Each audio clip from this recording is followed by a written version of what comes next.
Hi, I'm Mark Miller, creator of the game Taxi, and today I'm going to show you how to play. In this video, I'm going to walk you through setup, explain the rules, and demonstrate a few examples for you. Let's get going.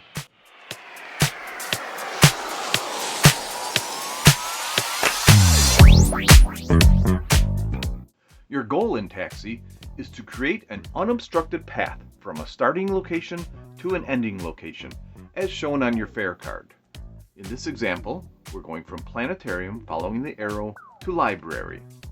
The first player to complete their path and keep it unobstructed until their next turn wins the game. To set up Taxi, we're going to start by taking all of the obstacle tokens and setting those aside so they're within reach of all the players. Then we're going to deal out a fare card to each player, red side up. You can do this under the table however you want to so you can't really see what the fares are, but we're just going to pass to each player. Then we'll deal a quick reference card to whoever wants one.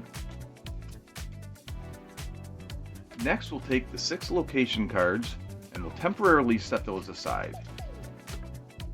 We'll take the orange roundabout piece, set that in the center of the table. Then we'll shuffle the cards and deal 5 to each player. Once everybody has a card, take the top half of the deck and randomly insert the location cards into that half. Then we'll shuffle that up and put it on the top of the deck. Once you've chosen a player to go first, this is generally how you'll play your hands. You're going to draw from the deck until you have 5 cards in your hand. Then you're going to play either a road segment, a traffic card, an obstacle card, or an access card. Once you've played your cards, you'll discard one card unless the card you played tells you otherwise. Here's how to play each card. To play a road segment, you place it on the tile map so that at least one of its roadway edges touches the roadway edge of a card that's already on the tile map. Now there is a restriction to this. Let's say this card was played here already and you wanted to play this road segment. You can place it here so at least one edge touches a road segment edge that's already on the map, but you cannot place it so a green grass edge touches another roadway edge. That's an illegal play. You would have to find a different spot to play that. And once you play your road segment, you discard any card from your hand, and it's the next player's turn. To play a traffic card, you're simply going to read the instructions on the card. This particular one is when you place in front of another player, and that player loses their turn. To play an obstacle card, you're going to find the corresponding obstacle token, and then you're going to place that somewhere on the map, not on a location. It can go on any other road piece, just not a location. Then you'll take the obstacle card and remove it from the game. To play an access card, you'll discard it and then remove whatever obstacles it allows you to remove. This is Follow a Snowplow, which allows us to remove a blizzard. Now, on your turn, when you draw your cards to fill to 5 cards in your hand, if you happen to draw a location card, you must play it. In order to play it like a road segment. At least one roadway edge has to touch the roadway edge of a road segment that's already on the tile map. And if there's already a location on the tile map and you're playing another location, it has to be separated by at least one intersection. So you couldn't play another location right next to one, but you could play one, let's say right here, because it has an intersection in between. Once you play a location card, you'll discard another card, so you have 5 to play with, and then you'll take your turn as usual. When you draw 2 cards, if you draw a location and it happens to be a location that's on your fare card, in this example, planetarium to library is my fare. So I drew library, so I can't place that card. I have to pass it to the next player to my left who does not have library on their fare. If I look at this player, City Hall to library, they can't play it. Next player is Food and More to Planetarium, so I give the library to this player. That player will place it on the tile map, making sure that it's separated from all other locations by at least one intersection. And then I get to draw another card and play again. If all players have the location on their fair, then you'll play it yourself. If this was my turn and someone had played the library there, we can see I have a complete unblocked path from the planetarium to the library on my turn, so I can turn my fair card over, and that's called declaring my fair.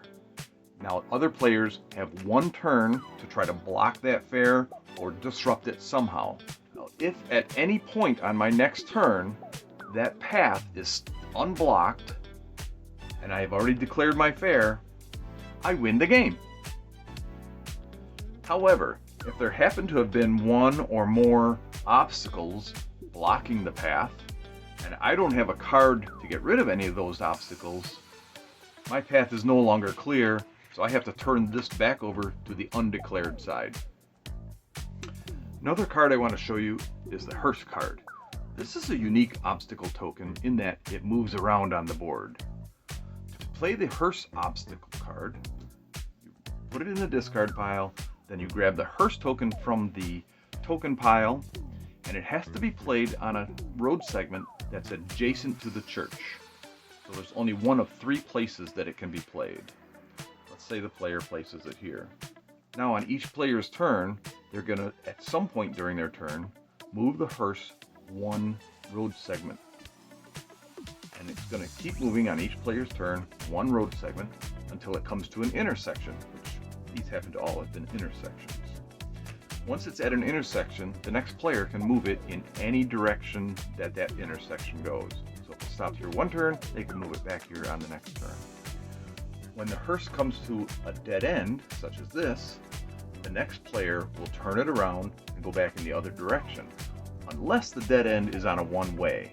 The Hearse has to obey one-ways, so if it ends up coming onto this one-way, it has to stay there until road segments are built that will allow it to move any farther.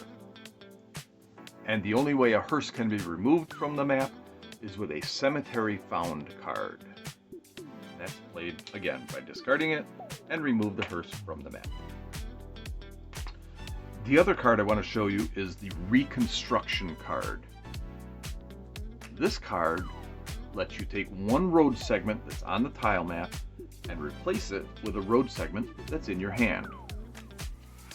So let's say I didn't want this road segment here. Even though there's an obstacle on it, I can reconstruct that by playing my Reconstruction card. Then I remove this road segment, put in a new road segment, and put the obstacle back on it. And one more thing I'd like to explain.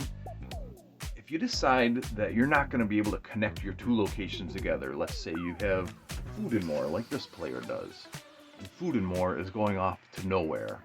If you think it's going to be too hard, you can, on your turn, discard all of your cards, discard your fair card, then wait for your next turn. On your next turn, you'll get 5 new cards, and you'll also have someone randomly give you a new fair card. Maybe that new one will be better. Let's hope. The last thing I want to show you, if someone plays a traffic card in front of you, causing you to lose your turn, as soon as they play it, you can look in your hand to see if you can negate that. And you can if you have a reaction card that works with the traffic card they played in front of you. In this case, the player played an accident card in front of me, and I happen to have an eyewitness card that says when an accident card is played on any player, doesn't have to be just on you, you can discard this card and play the accident card on any other player. So I could discard that and I can give it to the player who played it on me. Well, that's it. Thanks for watching. I hope you learned something. Be sure to comment below if you have any questions or if you just want to say hey. Now let's get out there and play.